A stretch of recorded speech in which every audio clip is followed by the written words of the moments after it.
करो ऐसे कि पहचान बन जाए, काम करो ऐसे कि पहचान बन जाए, चलो ऐसे कि निशान बन जाए, चलो ऐसे कि निशान बन जाए। अरे ज़िंदगी तो हर कोई काट लेता है मेरे दोस्त, अगर दम है तो जियो ऐसे कि मिसाल बन जाइए। तो दोस्तों, आई एम के P Shukla from Shukla edu Galaxy. आइए हम इसी मिसाल बनाने के कदम में एक कदम आगे बढ़ते हैं। आज आपके साइंस 2 का तीसरा पेपर है, ध्यान रखना तीसरा पेपर। आप 2 पेपर अच्छे से तैयार कर चुके हैं, तीसरा पेपर आपके सामने ये रहा। अब आइए देखते हैं कि क्वेश्चन क्या क्या है और कैसे इसको हमें करने हैं। क्वेश्चन का पैटर्न आप समझ चुके हैं, उसमें कोई आपको दिक्कत नहीं हो रही होगी।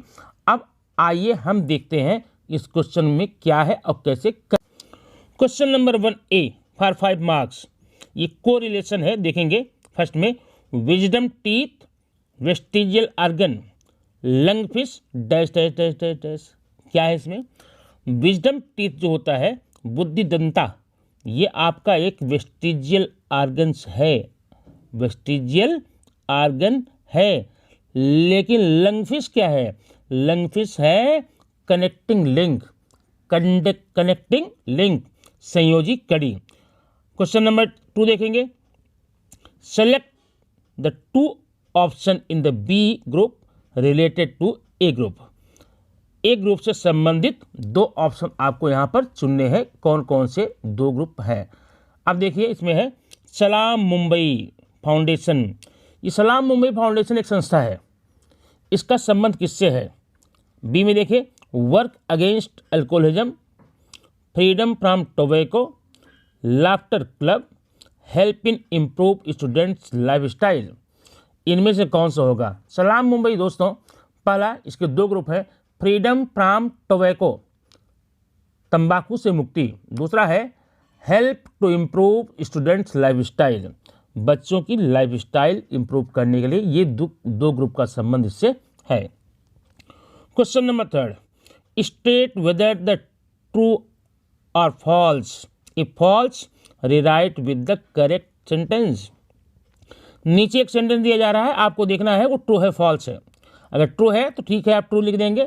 फॉल्स है तो आप उसको फिर से रीराइट करेंगे, फिर से लिखेंगे सही करके। क्वेश्चन क्या देखिए, the disease related with the synthesis of insulin is heart disease.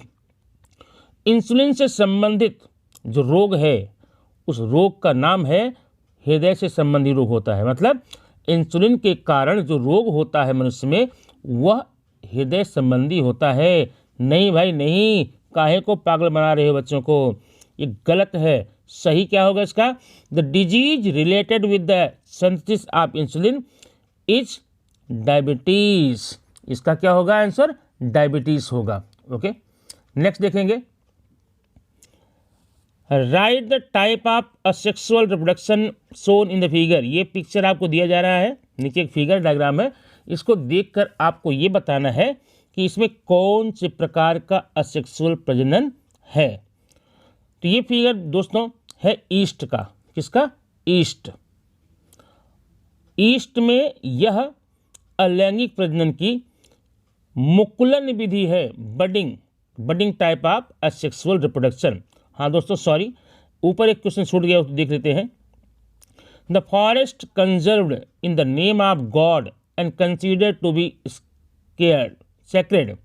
माने वह जंगल जो देवी देवताओं के नाम से होता है और उसे पवित्र माना जाता है, वह है देवराई का जंगल, देवराई फॉरेस्ट, याद रखना।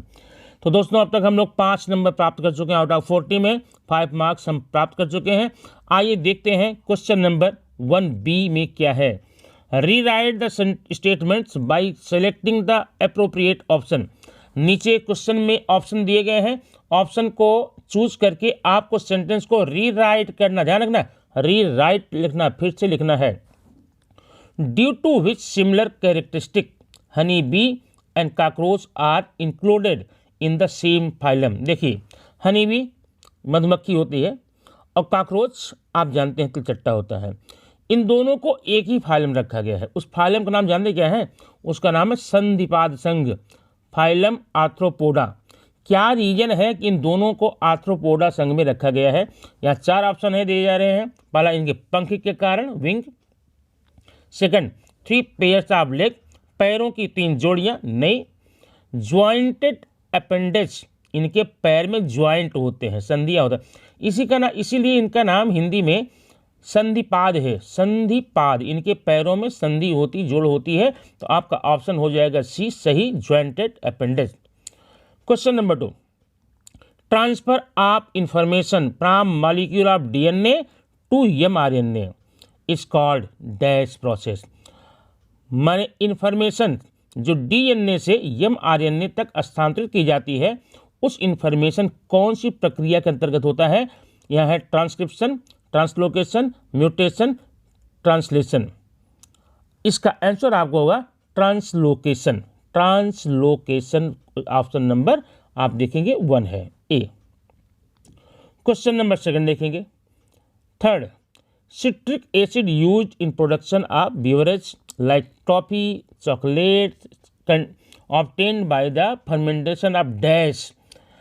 एक प्रकार का सिट्रिक एसिड होता है, उसका प्रोडक्शन होता है बेवरेज, मतलब जितने भी पीने वाले पदार्थ होते हैं, पेय पदार्थ, टॉफ़ी, चॉकलेट, वह कहाँ से, किसके फर्मेंटेशन से प्राप्त होता है? यहाँ पर आपको दिया गया है 3-4 बातें। पहला है ग्रेप्स, अंगूर, शुगर मोलेसेस। शुगर मोलेसेस क्या होता है? इसे हिंदी में शुद्ध भाषा में बोलते हैं खड़सार। खड़सार माने आप उसे न तो शक्कर ही बोल सकते हैं, न तो खाड़ ही बोल सकते हैं। शक्कर के रूप में खाड़ के रंग का हल्का लाल पीला लिए हुए होता है, खड़सार बोलते हैं इसको। एप्पल, सेब, नहीं। कॉफ़ी नट्स, कॉफ़ी के नट्स से नहीं। इसका आंसर आपको होगा शुगर मोलेसेस, खड़सार से, चीनी शक्कर। अब आइए देखते हैं क्वेश्चन नंबर 4 में, what will you do if the domestic gas cylinder bust. अगर आपके घर में आपकी जो घरेलू गैस है वो बस्ट हो जाती है, जलने लगती है, तो आप क्या करेंगे? 4 ऑप्शन दिए गए हैं। स्प्रिंकल वाटर, पानी डाल देंगे। भैया ऐसा कभी मत करना, नहीं तो गैस और फैल जाएगी। तो सॉइल और सैंड, इस पर मिट्टी या हम रेत फेंकेंगे? बिल्कुल नहीं, ये केवल रॉकेल पेट्रोलियम हो सकता है। सी है cover the cylinder with the wet bed sheet, हम इसे भीगे हुए बेडशीट से ढक देंगे तो बुझ जाएगी। बिल्कुल सही, एकदम करेक्ट, यही आपका आंसर है, यही लिख दीजिए, आपकी कॉपी पर 1 नंबर आ जाएगा। डी है रन अवे, भाग जाएंगे। ये तो कायरता की बात भाई, भागी मत। आपके अगर घर में गैस में ऐसी प्रॉब्लम होती है, आप भीगे हुए कंबल से इसको ढक देंगे तो ये आग बुझ जाएगी। अब आइए देखते हैं, the solar lamp uses the dash energy. ये सोलर लैम्प होता है, सौर ऊर्जा का आप देखे होंगे सड़क पर जगह जगह लगा होता है, उसमें कौन सी ऊर्जा यूज होती है? नीचे heat energy, wind energy, light energy, sound energy. भैया इसमें आपका होगा लाइट एनर्जी के द्वारा ये सोलर लैम्प चलते हैं। तो दोस्तों आप अब तक 10 मार्क्स प्राप्त कर चुके हैं आउट ऑफ 40। अब आइए आगे 30 के लिए क्या कहते हैं हम देखते हैं अगले पेज पे। ये रहा क्वेश्चन नंबर 2 आपके सामने, बिल्कुल सामने है। Question number 2, answer any 5, answer the question by observing the following figure. अभी देखिए आपके सामने एक फिगर दिया है, डायग्राम दिया है। इस डायग्राम को देख करके आप दिए गए प्रश्नों का उत्तर दे देंगे।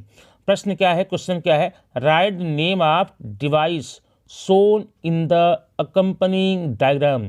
साथ में दिए गए डायग्राम को देख करके आप बताइए डिवाइस का नाम क्या है। इस डिवाइस का नाम है स्टीम टरबाइन। स्टीम टरबाइन, दोनों नाम हिंदी इंग्लिश दोनों लिख सकते हैं इसको, स्टीम टरबाइन है ये। सेकंड क्वेश्चन है, right briefly the work of this device. इस डिवाइस के बारे में आपको कुछ लाइन लिखनी है।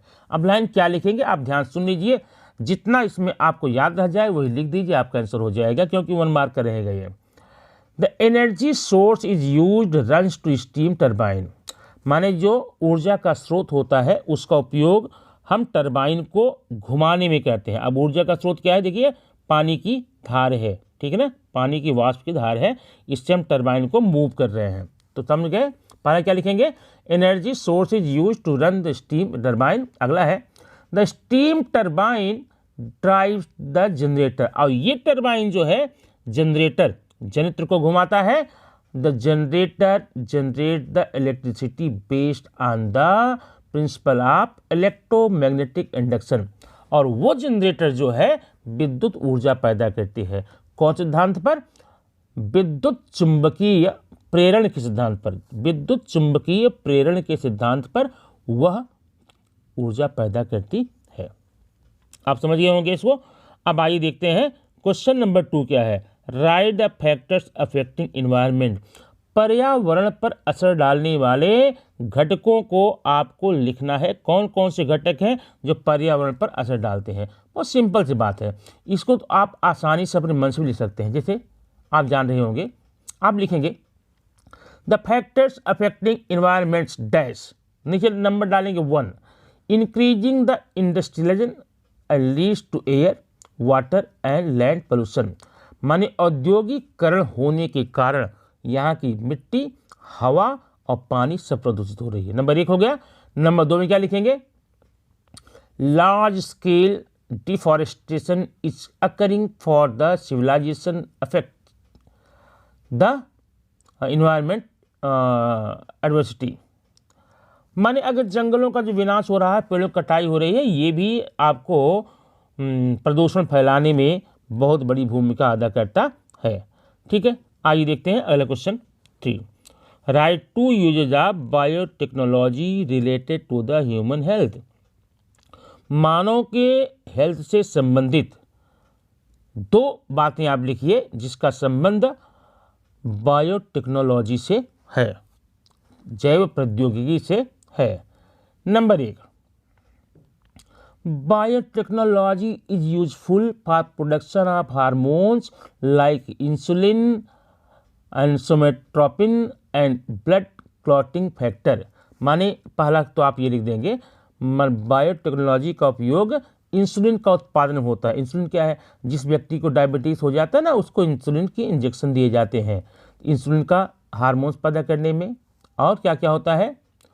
सोमेटोट्रोपिन और ब्लड क्लॉटिंग फैक्टर्स, इनका प्रयोग होता है। नेक्स्ट है identify the class of the animal shown in the figure and right any 2 characteristic. नीचे फिगर में देखिए, देख चमगादड़ जी दिए गए हैं, बैठ चमगादड़ महाराज एकदम सजे हुए हैं। आप इनको देख करके नीचे के प्रश्नों का उत्तर देंगे। प्रश्न क्या देखें?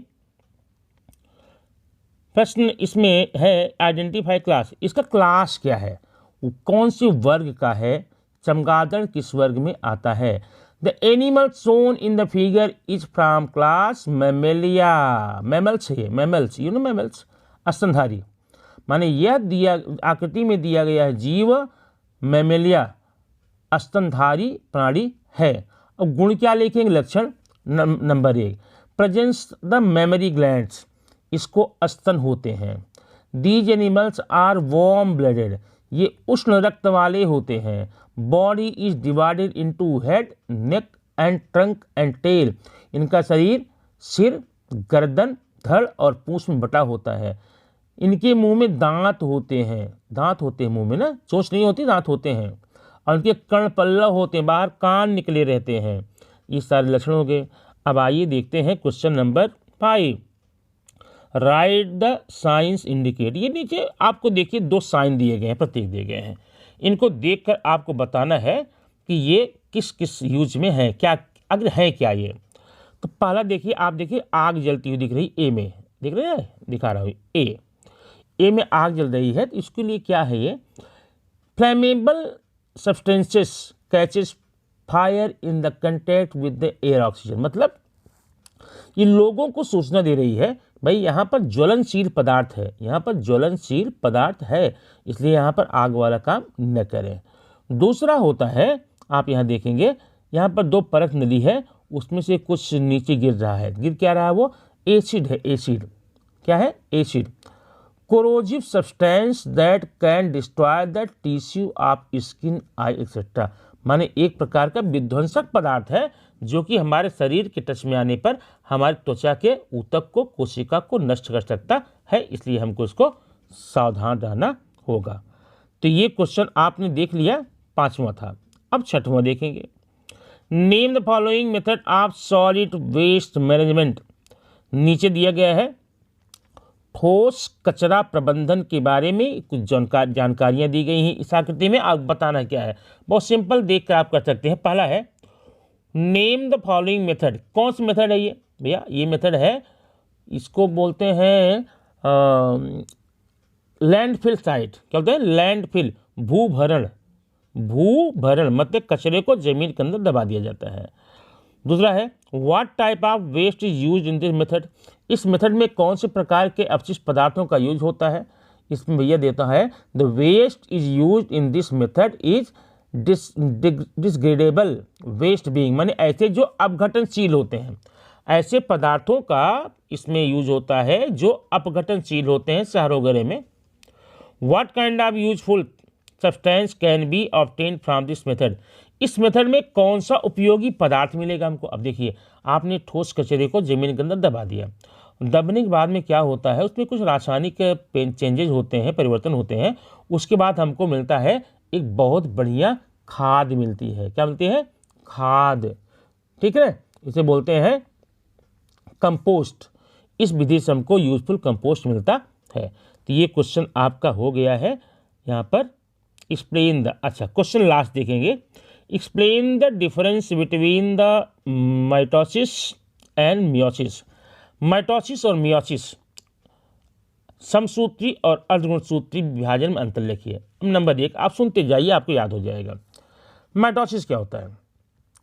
इन mitosis one diploid parent cell from 2 diploid daughter cell.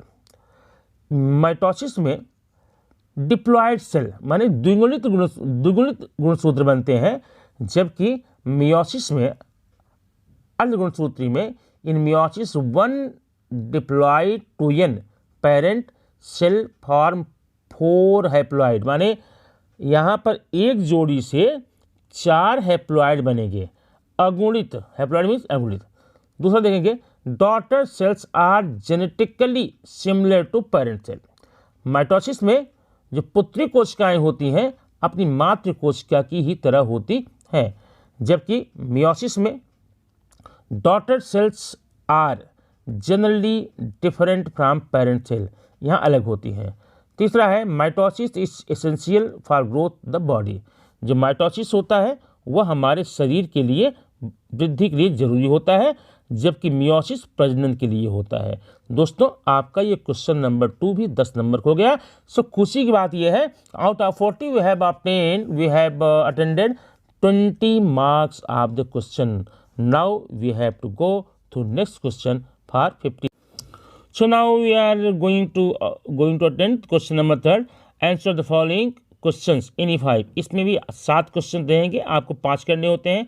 Question number 1 देखेंगे। क्वेश्चन नंबर, हर क्वेश्चन 3 मार्क्स का होगा यहाँ पर, मैं 5 question 15 marks. First A, explain in brief Lamarck's principle of use और डिसयूज ऑर्गन्स। मन लेमार्क ने एक प्रिंसिपल सिद्धांत दिया था, अंगों का प्रयोग अप्रयोग, उसे एक्सप्लेन करना है। Number 1, the morphological changes occurring in the living organism are responsible for evolution. माने मनुष्यों में, सजीवों में जो उनके बाह्य लक्षण होते हैं वह इवोल्यूशन, उत्क्रांति के लिए उत्तरदायी होते हैं। And the reason behind those morphological changes activities are laziness of the organism. और महत्वपूर्ण बात यह है, जो हमारे अंग होते हैं, जिन अंगों से हम जितना काम करते हैं, जितना काम लेते हैं, उतने स्ट्रांग होते हैं। जिन अंगों से हम काम नहीं लेते हैं वो धीरे धीरे गायब होते होते लुप्त हो जाते हैं। पॉइंट नंबर 2, एग्जाम्पल दिया उन्होंने दो में, गिव टू एग्जाम्पल। एग्जाम्पल क्या दिया? लेमार्क ने एग्जाम्पल दिया कि पहले सारे जिराफ छोटी गर्दन वाले होते थे, गर्दन उनकी छोटी जैसे बकरी भेड़ की होती है वैसे होती थी। लेकिन जब समय बदला, जमीन पर घास नहीं रह गई खाने को, तो यही जिराफ अपनी गर्दन को ऊंचा करके छोटी मोटी झाड़ियों और पेड़ों की टहनियों को खाने लगे, और ये सिलसिला लाखों साल तक चला। तो वही छोटी गर्दन वाले जिराफ धीरे धीरे लंबी गर्दन वाले हो गए। समझ गया ना? तीसरा है व्हाट आर एक्वायर्ड कैरेक्टर्स। उपार्जित लक्षण से क्या समझते हो? The living organism can transfer the character which has acquired, माने सारे सजीव अपनी संतति में उन लक्षणों को स्थानांतरित कर सकते हैं जिन्होंने उपार्जित किया है, मन प्राप्त किया है उसको। The next generation are called acquired character, माने इन लक्षणों को हम एक्वायर्ड लक्षण कैरेक्टर कहते हैं, उपार्जित लक्षण। माने ऐसे लक्षण जो मनुष्य अपने कर्म के द्वारा, बिजनेस के द्वारा, करियर के द्वारा प्राप्त करता है, उसे हम कहते हैं उपार्जित लक्षण। और ये लक्षण अगली पीढ़ी में ट्रांसफर होते हैं। इसके लिए इन्होंने किसका दिया था एग्जाम्पल? जिराफ का। Question number 2, why some living organism have to perform anaerobic respiration, कुछ सजीव ऐसे होते हैं जो कि अनाक्षी श्वसन करते हैं, ऐसा क्यों होता है? Number 1, some organism can not live in presence of oxygen, कुछ सजीव ऐसे होते हैं जो ऑक्सीजन की उपस्थिति में रह ही नहीं सकते, और ऐसे ही सजीव ऑक्सीजन के अभाव में अनाक्षी श्वसन करते हैं। Hence they have to perform anaerobic respiration for energy production. समझ गए ना? माने ऐसे सारे सजीव जो ऑक्सीजन की उपस्थिति में रह नहीं सकते हैं, ऑक्सीजन के अभाव में वो अनाक्षी श्वसन करते हैं। Point number 2, give examples of such living organism, ऐसे सजीवों का एग्जाम्पल देना है। बहुत सिंपल सी बात है एग्जाम्पल देने के लिए। इसमें पहला आप देंगे एग्जाम्पल ईस्ट, ईस्ट किन्वा, और क्या होता है सीड सबमर्ज इन वाटर, माने ऐसे बीज जो पानी में डूब चुके हैं। और हमारी मांसपेशियां और मसल्स वाइल एक्सरसाइजिंग, जब हम एक्सरसाइज करते हैं तो हमारी मांसपेशियों में अनाक्षी श्वसन एनारोबिक रेस्पिरेशन होता है। अगला, what are 2 steps of anaerobic respiration, अनाक्षी श्वसन के 2 स्टेप कौन कौन से हैं? नाम याद रखना, आपको याद भी होगा। पहला है ग्लाइकोलाइसिस और दूसरा है फर्मेंटेशन। ग्लाइकोलाइसिस और फर्मेंटेशन ना, ग्लूकोज विखंडन और प्रकिण्वन, ये 2 प्रक्रियाएं होती हैं अनाक्षी श्वसन में। क्वेश्चन नंबर 3 देखेंगे, if frog population in paddy field decline all of sudden, अगर मान लीजिए किसी धान की फसल में मेंढकों की संख्या कम होने लगती है तो नीचे दिए गए प्रश्न का उत्तर दीजिए। पहला क्वेश्चन है, what will be the effect on the paddy crop, तो पैडी क्रॉप पर क्या असर पड़ेगा? सीधी भाई बात है, पैडी क्रॉप की पैदावार कम हो जाएगी। अगर मेंढक कम हो गए तो धान की फसल भी कम होगी। Question number 2, number of which consumers will decline and which will increase, अगर मेंढक गायब हो गए तो कौन से उपभोक्ताओं की संख्या बढ़ जाएगी और किसकी घट जाएगी? द नंबर ऑफ स्नेक्स, माने सांप तो घट जाएंगे। क्यों? क्योंकि वहाँ पर मेंढक नहीं है तो खाएंगे इसको। विल डिक्रीज, और जब सांप घट जाएंगे number of paste insect primary consumers will increase, जो प्राथमिक उपभोक्ता हैं शाकाहारी हैं उनकी संख्या ऑटोमेटिकली बढ़ जाएगी। नतीजा ये होगा हमारे धान की फसलों पर इसका बुरा असर पड़ने वाला होता है। C, name the Indian states where paddy is cultivated on large scale, उन भारतीय राज्यों के नाम लिखने हैं जहां पर बड़ी मात्रा में धान पैदावार होती है। आप मनमानी लिख सकते हैं, आप तो जानते ही होंगे, महाराष्ट्र है, गोवा है, केरला है, कर्नाटका है, तमिलनाडु है, उड़ीसा है, वेस्ट बंगाल है, इसमें चावल की खेती बहुत बड़े पैमाने पर होती है। ठीक, अब आइए देखते हैं question number 4, what is clean technology. Clean technology क्या होती है भैया, जानते हैं आप इसको? The clean technology is control over air pollution, मन क्लीन टेक्नोलॉजी एक ऐसी टेक्नोलॉजी है जो हमें पोल्यूशन के सारे प्रकारों पर नियंत्रण करवाती है। जैसे सॉइल पोल्यूशन है और वाटर पोल्यूशन है, एयर पोल्यूशन है, इसको हमें कम करवाती है। Question number B, why is it essential to ban plastic bag, plastic की थैलियों पर बैन लगना क्यों चाहिए? अब ध्यान सुनिए क्वेश्चन, आप जगह जगह जाते होंगे, दुकान पर देखते होंगे आपकी प्लास्टिक थैले नहीं देते हैं ना, कि प्लास्टिक एक ऐसा पदार्थ है, इसका डिस्ग्रेडेशन, इसका अपघटन लाखों साल तक भी नहीं हो पाता। इनका अपघटन बहुत ही मंद होता है। माने ये काफ़ी लंबे समय तक हमारे वातावरण में, पर्यावरण में बिना अपघटित हुए पड़े रहते हैं, और जब तक पड़े रहते हैं तब तक ये प्रदूषण फैलाते हैं, और साथ साथ में हमारे जो कुछ छुट्टा पशु हैं इस प्लास्टिक थैलियों में रखे हुए सामान के बहाने खा लेते हैं, उनको भी मृत्यु तक हो जाती है, बड़ा नुकसान होता है। बात समझ गए ना। Even after many years plastic is not decomposed and the content in it do not dissolve, leads to the soil pollution. ठीक है। क्वेश्चन नंबर 3, 5th देखेंगे, ये भी हो गया आपके यहाँ का। Observe the figure and answer the question below. नीचे दिए गए फिगर आप देख रहे हैं, आप सामने फिगर है, दिख रहा है ना? हाँ दिख रहा है। तो अब आप ये बताइए कि इसमें क्या है। Question number 1, name the reaction. इस रिएक्शन नाम क्या है? इसका नाम है न्यूक्लियर फिजन। याद रखना, न्यूक्लियर फिजन, नाभिकीय विखंडन, नाभिकीय विखंडन या श्रृंखला अभिक्रिया, chain reaction. Question number B, where is reaction used. इस रिएक्शन का उपयोग करते कहाँ हैं? भाई this reaction is used in the nuclear power plant. इसका उपयोग हम क्या करते हैं? नाभिकीय ऊर्जा संयंत्र में करते हैं। Which element is used in it. इसमें कौन से प्रकार के तत्व का इस्तेमाल करते हैं? इसमें करते हैं यूरेनियम 235, यूरेनियम 235 का यूज करते हैं। ठीक है। अब आइए देखते हैं क्वेश्चन नंबर 6 क्या है। Observe the figure and answer the question. Figure दिया गया, फिगर देकर आपको आंसर देना है। Number 1,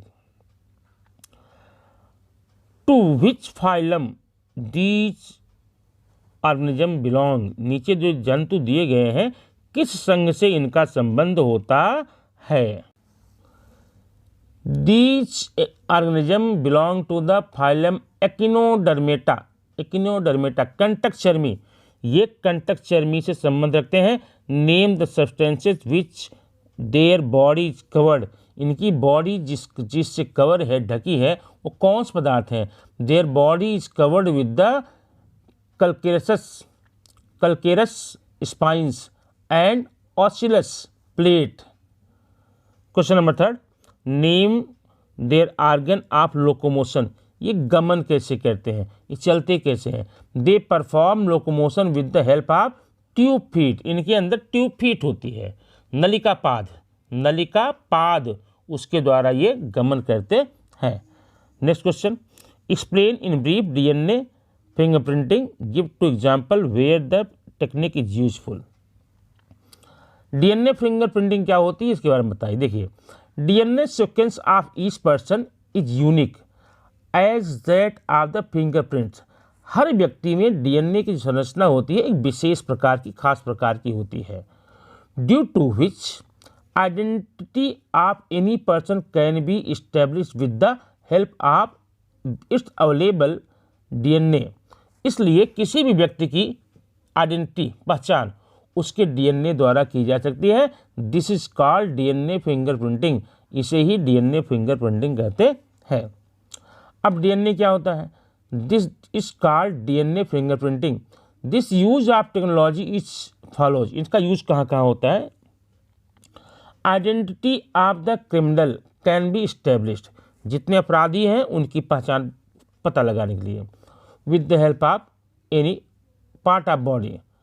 identity of father of any child can be established. अगर कोई किसी बच्चे का पिता है और वह सिद्ध नहीं हो पा रहा कि उसका पिता है, तो डीएनए टेस्ट के द्वारा हम उसकी पहचान को स्थापित कर सकते हैं। दोस्तों, अब हम आ चुके हैं क्वेश्चन नंबर 4 में। यहाँ पर आपको 2 क्वेश्चन मिलेंगे, 2 में से एक करना होता है जिसका नंबर होता है 5। देखते हैं पहला क्वेश्चन, और ध्यान देना ये क्वेश्चन आप जरूर देखिएगा क्योंकि बड़ा ही इंपॉर्टेंट होता है, बहुत आसान भी होता है। जितना इंपॉर्टेंट उतना आसान। Observe the figure and answer the question given below. नीचे जो चित्र दिया गया उसको ऑब्जर्व कीजिए और प्रश्नों को उत्तर दीजिए। अभी आप आकृति आप आसानी से अच्छे से देख लीजिए, ये फिगर आपकी बुक में भी है। क्वेश्चन नंबर ए देखेंगे, what does above figure indicate. ये जो फिगर आपका दिया हुआ है, इस फिगर से आप क्या समझते हैं? The figure indicates menstrual cycle. यह जो आकृति है मासिक धर्म को प्रदर्शित करती है। क्वेश्चन नंबर 2 देखेंगे B, which human organ are involve in this process. इस प्रोसेस में मनुष्य का कौन सा अंग शामिल होता है, कौन सा ग्रंथि शामिल होती है। ध्यान रखना इसका, pituitary gland of brain, ovary, uterus are involve. 3 चीज़ें, माने हमारे ब्रेन की में पिट्यूटरी ग्लैंड, हमारे ये महिलाओं में पाए जाने वाले ओवरी अंडाशय और यूटेरस गर्भाशय, 3 अंग इसमें शामिल होते हैं। अब क्वेश्चन नंबर 3 देखेंगे, name the hormones responsible for this process. याद रखना ये क्वेश्चन बड़े में आया तो आया नहीं, छोटे में पक्का आता ही आता है। इसमें कौन कौन से हार्मोन्स शामिल होते हैं ध्यान रखना। The hormones responsible for this process are folic stimulating hormones, follicle stimulating hormones short में FSH, ल्यूटिनाइजिंग हार्मोन्स LH और एस्ट्रोजन एंड प्रोजेस्टेरॉन। 4 हार्मोन से याद रखना, FSL, LH, estrogen and progesterone, 4 hormones इसमें होंगे। Question number D, after how many days these repetitive changes take place. माने कितने दिन के बाद ये घटनाएं होती हैं। These repetitive changes take place at the interval of 28 to 30 days. ये 20 से 30 दिन, 28 से 30 दिन के अंदर होती है। नेक्स्ट है, a woman should stay away from the others as पर body is impure during this process. What is your opinion about this statement. माने किसी औरत जो मासिक धर्म से है उसे अन्य लोगों से दूर रहना चाहिए क्योंकि इन दोनों यह अशुद्ध होती है। आप क्या सोचते हैं। अब जो ध्यान सुनिए, मेंस्ट्रुअल साइकिल है ये नेचुरल प्रोसेस। जो मासिक धर्म होता है वह एक प्राकृतिक प्रक्रिया है। That is sine of new creation, जो कि नई प्रजाति, नए क्रिएशन, नए निर्माण का चिन्ह है। और very necessary and useful process. यह मानव जीवन में स्त्रियों के लिए बहुत ही उपयोगी और आवश्यक परिवर्तन होता है। During the period of time, इस टाइम के दौरान women's body is clean like the other day. औरतों का जो शरीर है बिल्कुल अन्य दिन की तरह ही क्लीन, स्वच्छ रहता है। So she does not need to stay away from others, इसलिए उसको किसी प्रकार से दूर रहने की जरूरत नहीं है। It is essential to destroy such superstition, यह एक प्रकार का सुपरस्टिशन है, अंधविश्वास है, इसको हमें दूर करना चाहिए। तो भैया ये आपका हो गया क्वेश्चन नंबर। आइए अब आइए देखते हैं, observe the figure and answer the question. नीचे एक फिगर और दिया गया है, उसको देखकर आपको प्रश्नों का उत्तर देना होगा। ध्यान देना, 2 में से किसको ये करना है। क्वेश्चन नंबर 1 आप देख रहे हैं, what do these things indicate. ये चीज़ें जो यहाँ पर है क्या इंडिकेट करती हैं। अब आप ध्यान देखेंगे, these figures indicate cyber crime, यह एक साइबर अपराध है। देखो कोई हैक कर रहा है, कोई ATM में जाकर घुसा हुआ है। Which gadgets can be misuse for this, माने इस अपराध में कौन कौन से गजेट का मिसयूज हो सकता है। The gadgets can be misuse for cyber crime are computer connected to the internet, ATM machine, credit card, debit card का मिसयूज में हो सकता है। अब question number 3, give 2 examples of such event. ऐसी 2 घटनाओं की एग्जाम्पल दीजिए। बैंक ट्रांसैक्शन में be done using pin without the knowledge of consumer. जो बैंक में पिन कोड होता है उसका यूज बहुत संभाल कर करना चाहिए। Consumers are deceived by showing the superior items of website but actually selling the items of either in inferior quality। माने इसके बहाने में क्या होता है, बड़े बड़े वेबसाइट पर बहुत अच्छी, बहुत बढ़ा चढ़ा कर की वस्तुओं बताया जाता है बेचने के लिए, लेकिन हमको मिल जाती है इन्फीरियर, घटिया क्वालिटी की। ये चीज़ हो गया। अगला है, name the act amended by government of Maharashtra to control such event. Maharashtra सरकार ने इनको कंट्रोल करने के लिए कौन सा एक्ट बनाया है, इसका नाम है IT act 2000। IT act 2000। What should be taken, what care should be take by a person about such. ऐसी चीज़ों को रोकने के लिए हम कौन कौन से काम कर सकते हैं, बहुत ज़रूरी है, सुन लीजिए इसका। The care should be taken by person to avoid such event is, पहला, PIN and other personal information of credit card and debit card, Aadhaar card, PAN card should not be shared.